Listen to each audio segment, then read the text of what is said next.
Clap, clap, clap. Play clock at 1. Tua backing up. Tua to the end zone. Caught. Touchdown. Tyreek Hill. But Bengals can make things interesting. Plus, they get the third quarter kick. It's Fant. Lost the football. It's Rodgers again, off and running. Oh my goodness! He runs it back for a second touchdown today.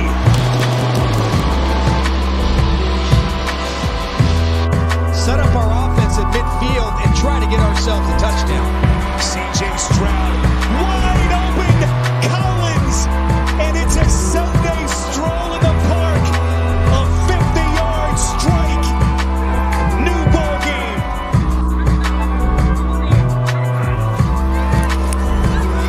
Lawrence protected. Lawrence delivers a strike. Thomas.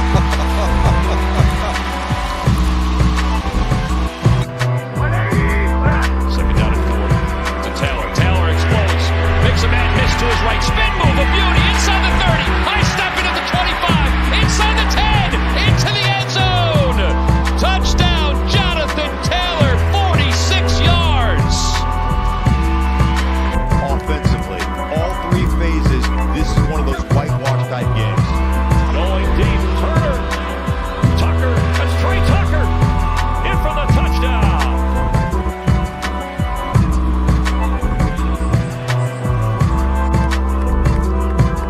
Cole to punt his 5th punt this game. And Lane is going to go back inside the 10. Here comes a flag drop right away. And Jalen Lane gets past Cole the punter. He's going to go all the way for a touchdown. Check that flag way back inside the 10.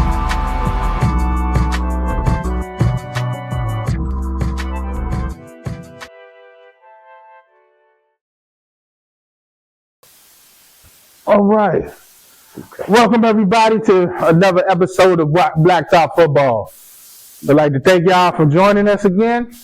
We got nothing but the best for y'all. It's a show where the fans get to voice their opinion to the pros. To my left, The Big C. to my right, Donnell, a.k.a. politician. I'm the third host on this panel, Kelvin Big City Knicks. All right, we're going to start the show off with the Indianapolis Colts from Week 3 highlights.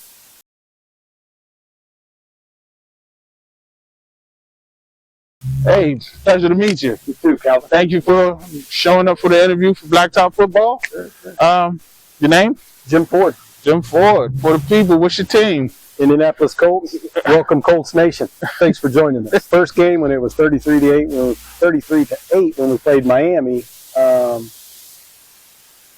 We on the first 10 series that we've had the ball this season, we scored.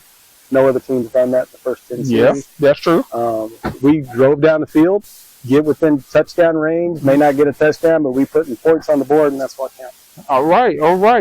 So, with that being said, do you think your team had time to get together or gel together on the first game? I don't watch preseason. The first game, they looked good. I don't know if that's because of Miami not doing so well the first game. Miami not doing so well, yeah.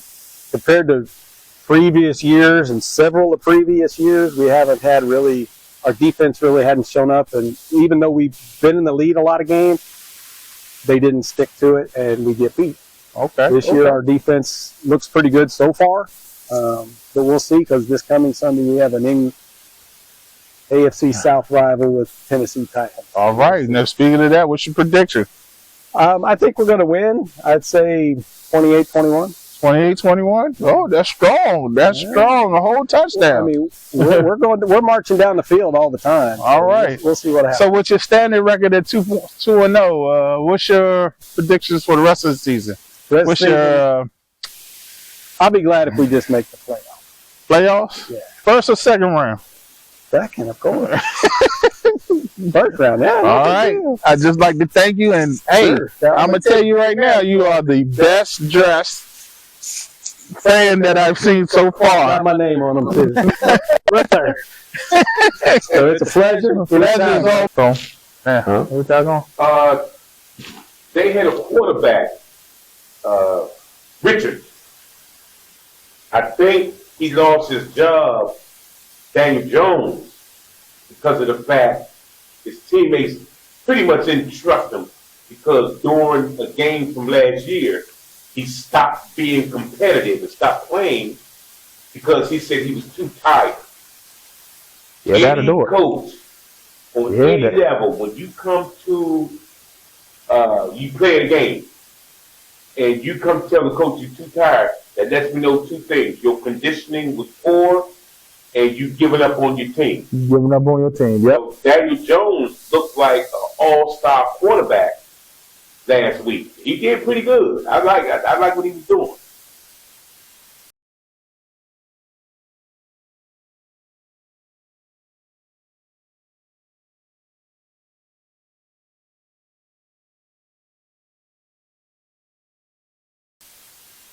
But that's just coming off of a bad year with the Giants. Can't forget them years or that time. Well, he was still competitive with the Giants. I mean, he still went out there and played. So even if he did lose his job to the first string for the Colts, I mean, if you still have a drive to want to play, I mean, who am I to take it away from you? Yeah, you can redeem yourself by going to another team. Because what if it wasn't him that was bad? It could have just been bad coaching, bad the year. Certain I didn't have weapons then. I mean, everybody blames it on something. I mean, it's not even say that it's blaming it on anything. It's just to say that, hey, what can go wrong in an actual game? Everything can go wrong. Everything can go wrong in an actual game. Every given Sunday, something happens. You look at Daniel Jones, and you look at some of the things why it got him out of New York. And where did he end up at? In Minnesota. Hey, that's why we never even really used him. Got a little bit of money out of him and shipped him to Indianapolis. Now, when you talk about bad coaching, the coaches are not out on that field playing. I understand all coaches got a different method. But, again, Daniel Jones lost his starting position to another quarterback. He was an Italian guy. Danny DeVito. Yeah, DeVito. Yeah. I'm not even sure if he's even with the Giants now. I don't think so, but ain't that an actor? No, not that Danny DeVito. They don't even make the height requirement. Yeah, for sure.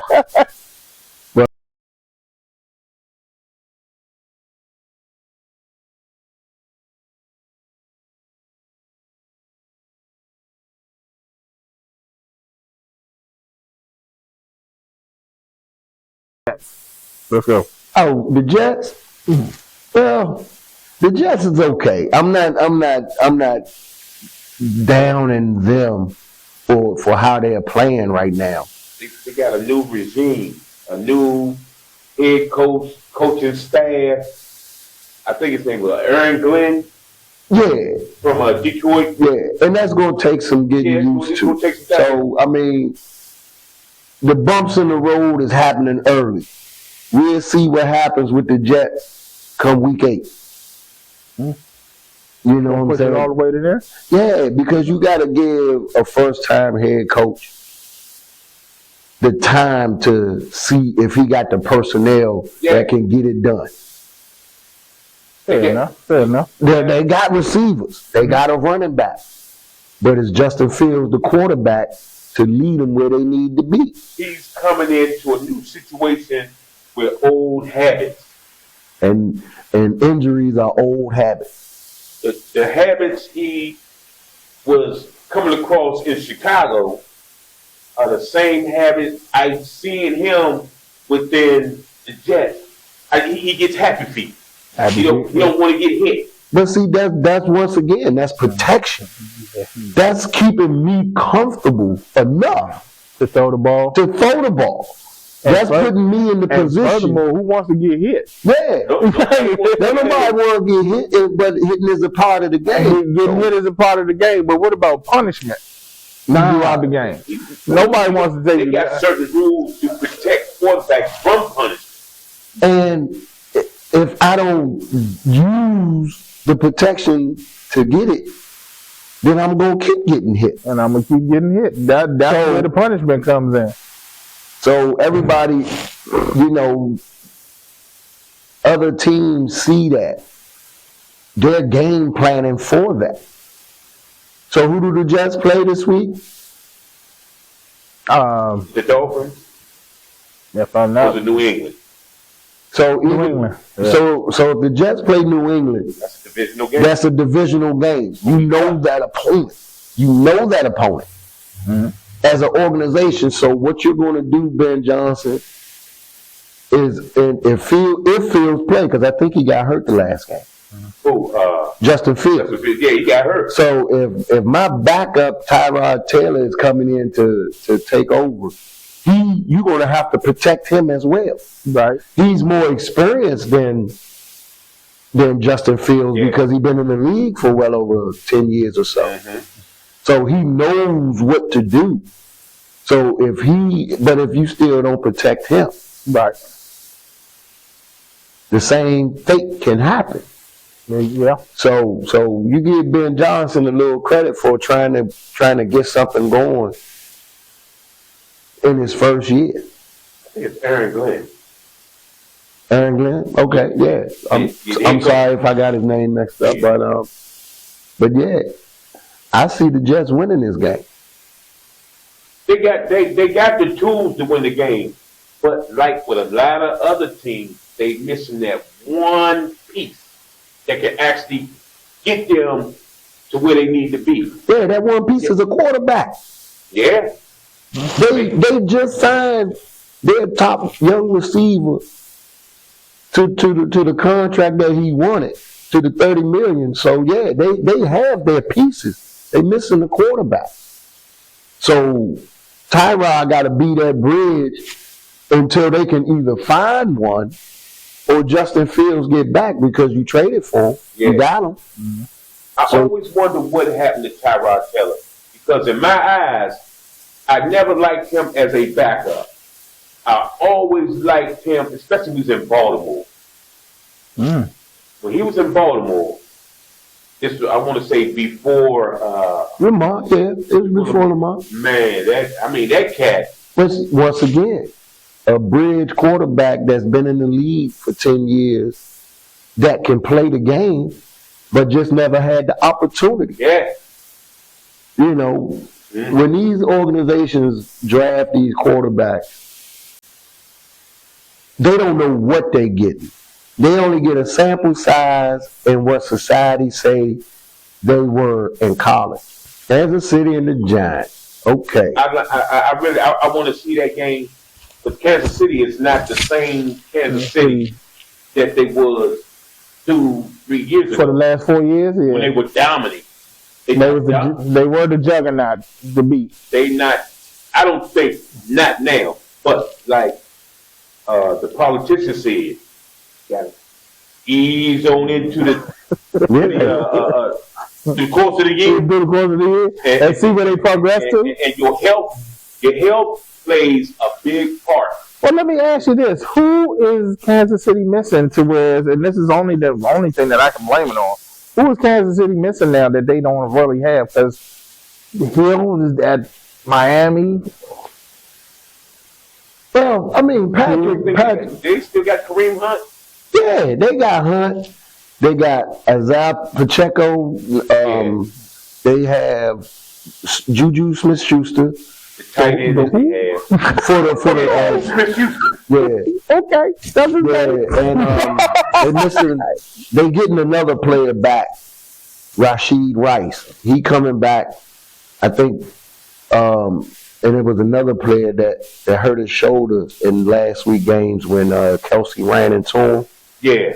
on that slant pad that Kelsey dislocated or hurt his shoulder. Kelsey, is he out or No, he's still playing. I mean, so man, Patrick has the weapons and the tools because he's Patrick. He's the team to beat. He's the player to beat now in the AFC.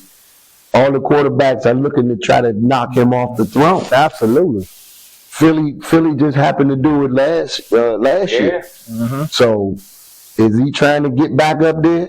We'll see. I don't know. That Philly loss must have did something to him. I don't think it did. Because for them to beat him the first time and then for Philly to come back and they lose to Philly the second go round. Remember, they played back-to-back. Yeah, they did. And that was the same. It's the same Philly team except for the addition. And it's the same Saquon, and it's the same Kansas City team. So what was the? It was, to me, in all them games with Philly, it always came down to who can make a play in the last 2 minutes. The last 2 minutes, yeah. So I still say I think Philly wanted it more. Well, yeah, well, you know, Kansas City is not hungry like how they once were. Right. You don't think they still hungry? They could be, but their stomachs are full now. They got a couple of championships, so you know their stomachs are full. Everybody is hungry to a certain degree. Now, if they don't go to the Super Bowl, they be like, okay, oh well, we got a couple of them under our belt. We already got a couple under our belt. Opposed to a team that's never been there, like the Jaguars. They never been there. Let me name another.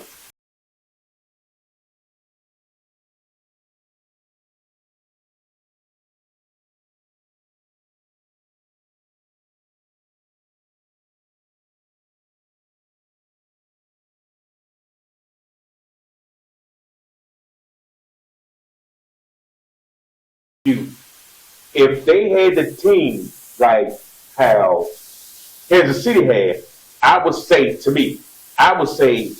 they are hungry because they got something to work forward to and to be like, man. I mean, but what about the teams that has never been, that you wanna name teams like the Jaguars? Nah, let's name these Colonels. Let's name your Josh Allen, your Lamars. Your Joe Burrow's been the one before Lamar and Josh Allen. But I was speaking in like part of the organization. Now, like Josh Allen, him. But these are the quarterbacks that is chasing this man or behind him that needs to solidify those MVPs again. But so far, so far. If I wanted to say this correctly, they still got Hall of Fame. They looking at Hall of Fame. Man, that's fine. I mean, it all comes down to a question that you said before. When you enter this league, where do you want to be known, or where you want to solidify yourself? Do you want to just have a Hall of Fame career, or a Super Bowl? Or you want a Super Bowl? So you don't want longevity and a same ring at the end versus winning the Super Bowl. Yeah, that's fine, and that's the accolade that you get in this game to play. Yeah. Right, is the hoisting and body. Yeah, everybody, right? If it's only one cat hosting it, you gotta beat me. Yeah, I'm sorry, but so if you racking up MVPs, you putting up 5,000 yards rushing, but you ain't hoisting the Lombardi. It don't mean nothing. It don't mean jack. It don't mean nothing. So the longevity in an NFL career with one team, that is rare in this league today. Yeah. Because everybody is doing. Sorry to say, everybody's doing the LeBron James effect. Yeah. So if you gotta bounce around. Now, we can all agree if Tyreek Hill would have stayed with the Chiefs, it would have been a different story going against Philly. Because Philly ain't got nobody that can check And he's Tyreek Hill. And he's what, the fastest man And if he- alive in the league. Supposed to be alive right now. If this man run 23 miles an hour on a clock speed, on a street clock that can clock a car speed at whatever, and he human run 23 miles per hour, Yeah, you ain't got a defensive back alive that can check that. Yeah, he's supposed to be the fastest man alive right now. So, so if Patrick had that, he wouldn't have lost to Philly, in my opinion. All right. So controversy. As we get into our next segment, we're going to discuss a little controversy. First off, as you all knew it was coming, Tua. And this is definitely, we're going to highlight the Week 3 Dolphins and Bills game. But first, let's jump into the Tua situation. Now, what is wrong with this guy? He's just young, man. I'm saying, you know, the way he came off, he wanna not say the wrong thing, but in everybody's eyes, they think they bashing him or he's bashing other quarterbacks. Nah, he not bashing other quarterbacks. He just young and trying to say the right thing. Well, the direct quote that went to Cam. Anybody can play quarterback in this league then. I want to see anybody on the streets come and play quarterback. I mean, Cam's doing his thing for sure, but I think it's easier to be able to hold a clicker and talk about it that way, what someone else is doing wrong when you're not going out and having to do the same as them. Part of me wants to admit to say anybody can go 0-3. I've said what I said and I'll stand on what I said. When I see Tua Tagovailoa over this year alone, I've heard him more than I ever have. I like quiet Tua, Alabama Tua. Not is somebody gonna come in and watch film, especially when you got a Ferrari and a Lamborghini and other amenities. Now, I don't know if he was using the references anybody can do it with the clicker. Yes, Tua, you are absolutely right. It is extremely easy to try to do what us good constituents are doing. But the truth is, it's also easy to go over.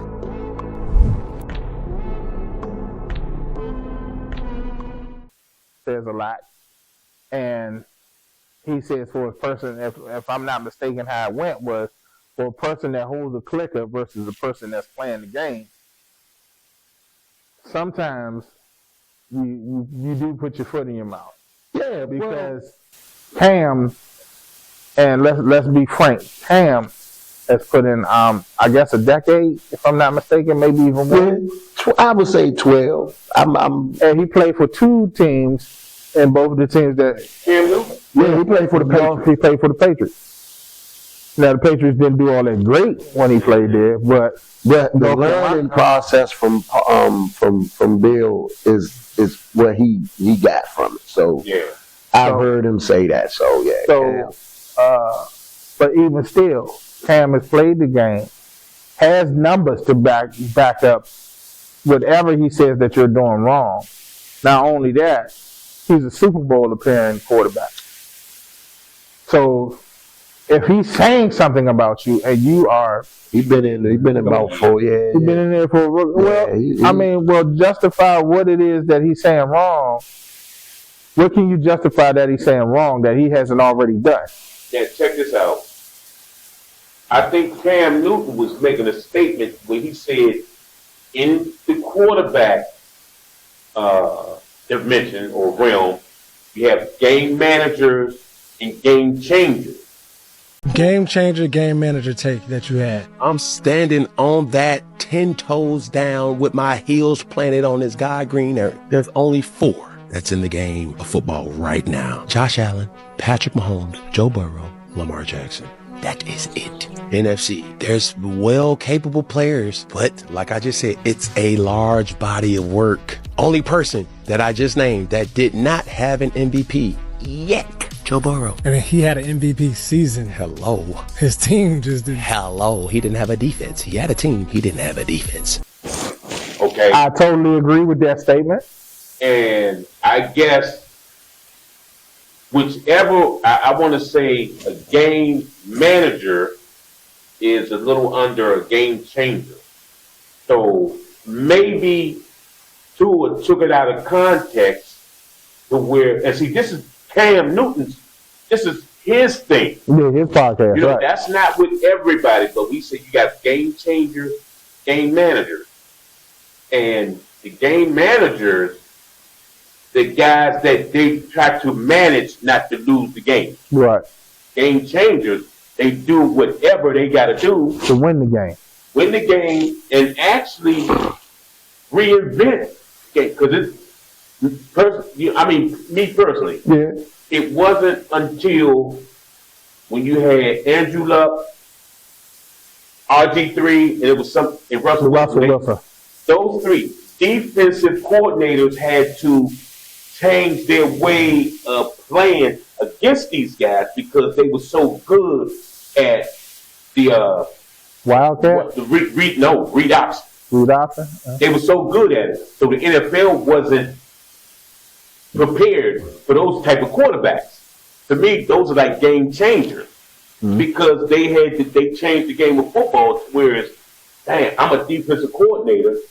I got to find a way how to stop that. Yeah, the neutralizer. And sometimes, But as a defensive coordinator, would Tua scare you?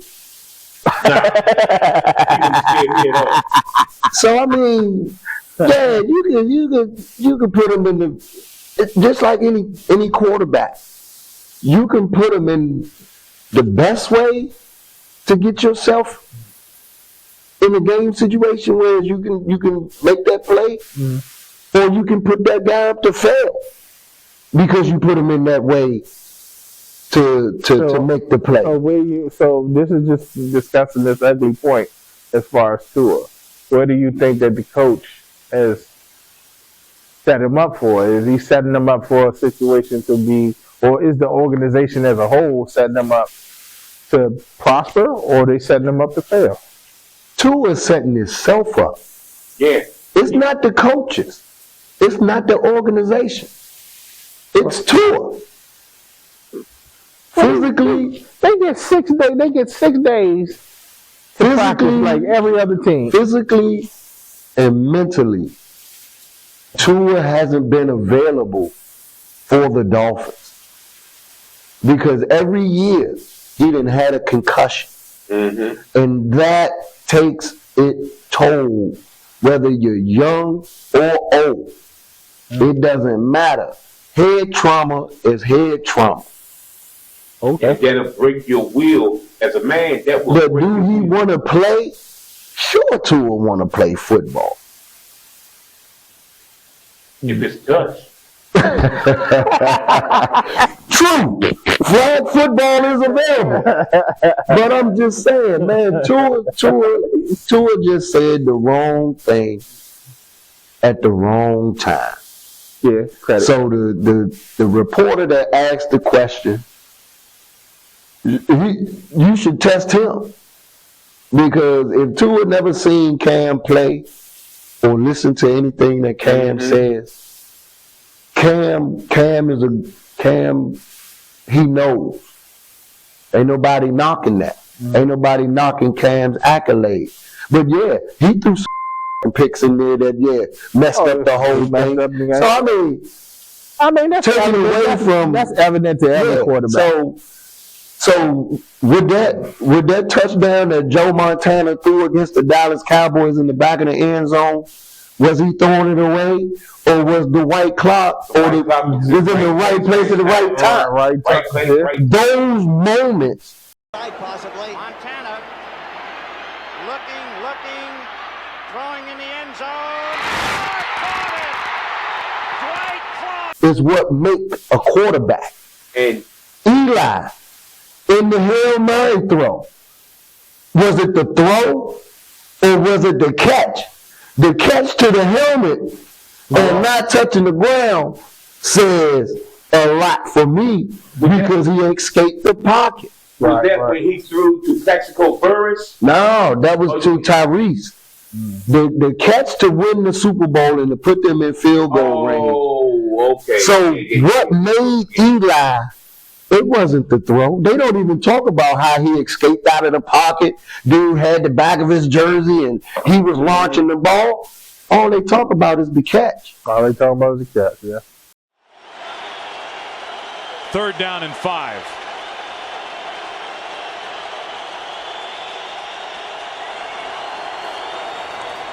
Pressure from Thomas off the edge. Eli Manning stays on his feet, airs it out down the field. It is caught by Tyree. Inside the 25 and a timeout taken. Oh my God. This ball's thrown and Tyree just goes up for it like a basketball player. Harrison trying to knock it down. And Eli, man, I don't know how he got out of there. I thought he was on the ground, and then he came out of the pile and just slings it. That's a great catch by David Tyree. And now with 59 seconds left, the Giants needing a touchdown. The ball is at the New England 24. Pressing it against his helmet as he goes to the ground and not dropping it is David Tyree, who has the only touchdown tonight for the Giants. Well, Rodney Harrison was in position behind Tyree, and when the ball came out, it looked like it was going to be overthrown and that Rodney Harrison was going to have an easy interception. And David Tyree went up and somehow was able to make the catch. And to go back to when you was talking about Joe Montana throwing that pass in the back of the end zone to the white. Well, he rolled out. And the only way he can throw that ball was to the back of the end zone. And you had Everson Wall that was right there, who was a shutdown corner before them. Shut down, slow down. He was right there. And the ball was going out of bounds, but he put it only one place that either one of them could have caught. Yeah. Mm-hmm. Now, it just happened to go by the defender, and the white clock was in the right place the white clock at the right time. He in the air and extended his whole body. So the catches and the Ravens were okay. With the Lions and Ravens, the controversy with Derrick Hill, where he Derrick Henry. Derrick Henry. With Derrick Henry. Yeah. Frustrated. Out of frustration because it seems to be a consecutive, to my understanding, it seems to be a consecutive thing that he's blowing the game. Yeah, those are the moments that we're going to remember. Right. So all the little frustration after the fumble, and he rolled around on the bench and stuff like that. That's what I saw. Drive starts at the 21, down by 4. Hand off to Henry, and he gets it punched out. It's recovered by DJ Reed. Knocked out on the play by Aiden Hutchinson. And it's yet another fumble for Derrick Henry.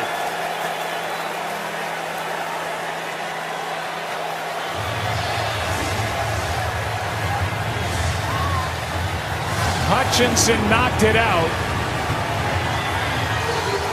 And that's one fumble per game by Derrick Henry, and it was Aiden Hutchinson right there that knocked it out of the left arm of Derrick Henry. Yeah, he was up the field. He was taking care of Lamar Jackson, and so as he gets up the field, but he just continues to play, and so he works back, pure effort. And once he peels back, Henry doesn't know that he's pursuing the football, and then is able to punch it out. It was a crushing fumble that he had in week 1 at Buffalo. They got through it.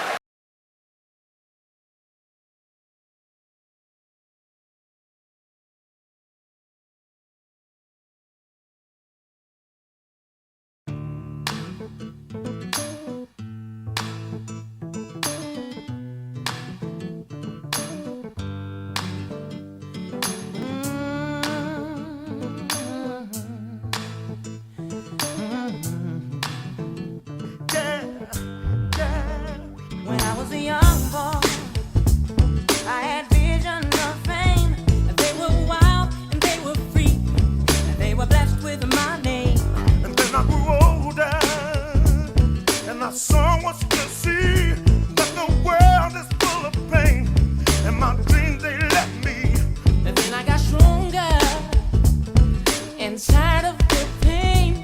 That's when I picked up the pieces and I regained my name.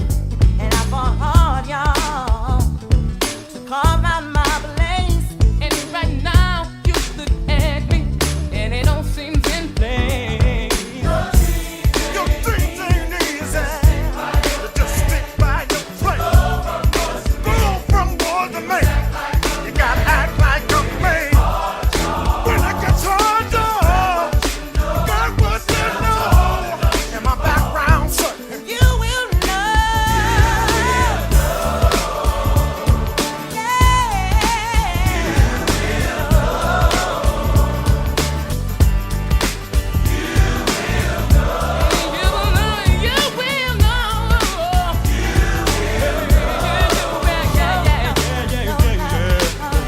And I know you're crying, 'cause it's all in dismay. And the things you want, you can't have.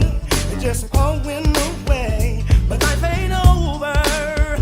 Ooh, just grab the wind and make amends. And the vibe will take you far. Dreams ain't easy. Stand by your man. Go from boys to men. I know it ain't easy. It gets hard sometimes. Yes, it does. Stand up tall, don't you fall, and you will know.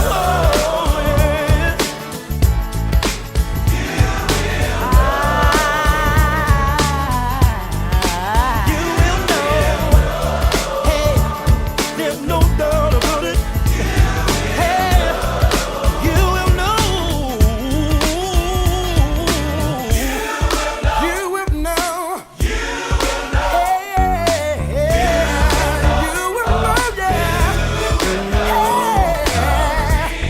Your dreams ain't easy. Think by your plans. Boys a man. You protect like a man. It ain't hard, yeah. Grab what you know. Your dreams ain't easy. Hey, yeah. Boys to men. I know it ain't easy.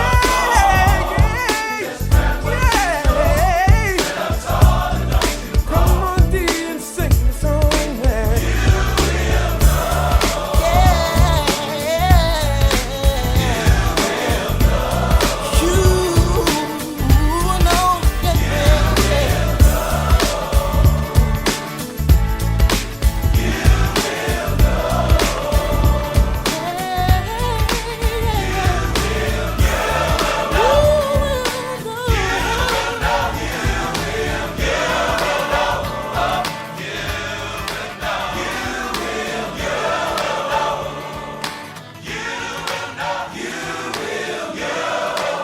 Way back. Should be worried about that ass whooping that you're ready to get, baby. It's totally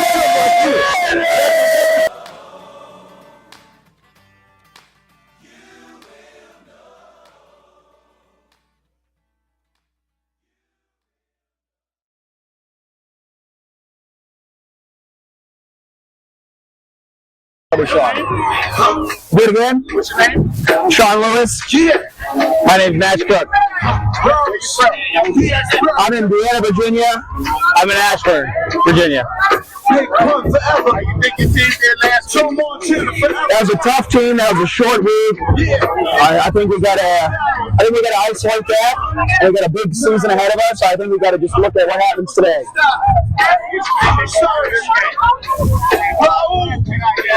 I think Skins are going to bounce back today. I know they don't have Jaden Daniels, but they have a lot of faith, and the fan base has a lot of faith in Marcus Mariota. So I look for them to bounce back today. It was a short week against Green Bay, and they're going to be a buzzsaw for any team to go against. Skins bounce back today and beat the Raiders.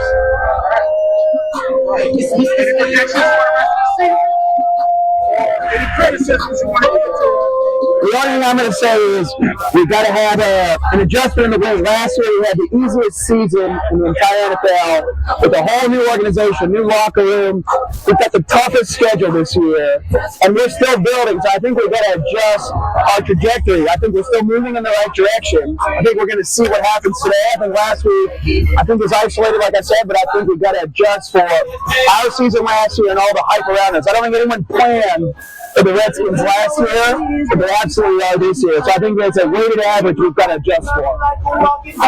I'll just say defensively, I think, I'm not going to talk about trajectories or anything like that. I'm going to talk about this season. I think defensively we have to be much improved than we have been. The first week was good, but last week on Thursday Night Football, that was awful. There was a lot of expectations that the defense would be a lot better this year, and I haven't seen that so far. Outside of week one, we're only 2 weeks into the season, but Joe Jr., I think, is on the hot seat for defensive coordinator, so we'll see. Cheers. Go Skins.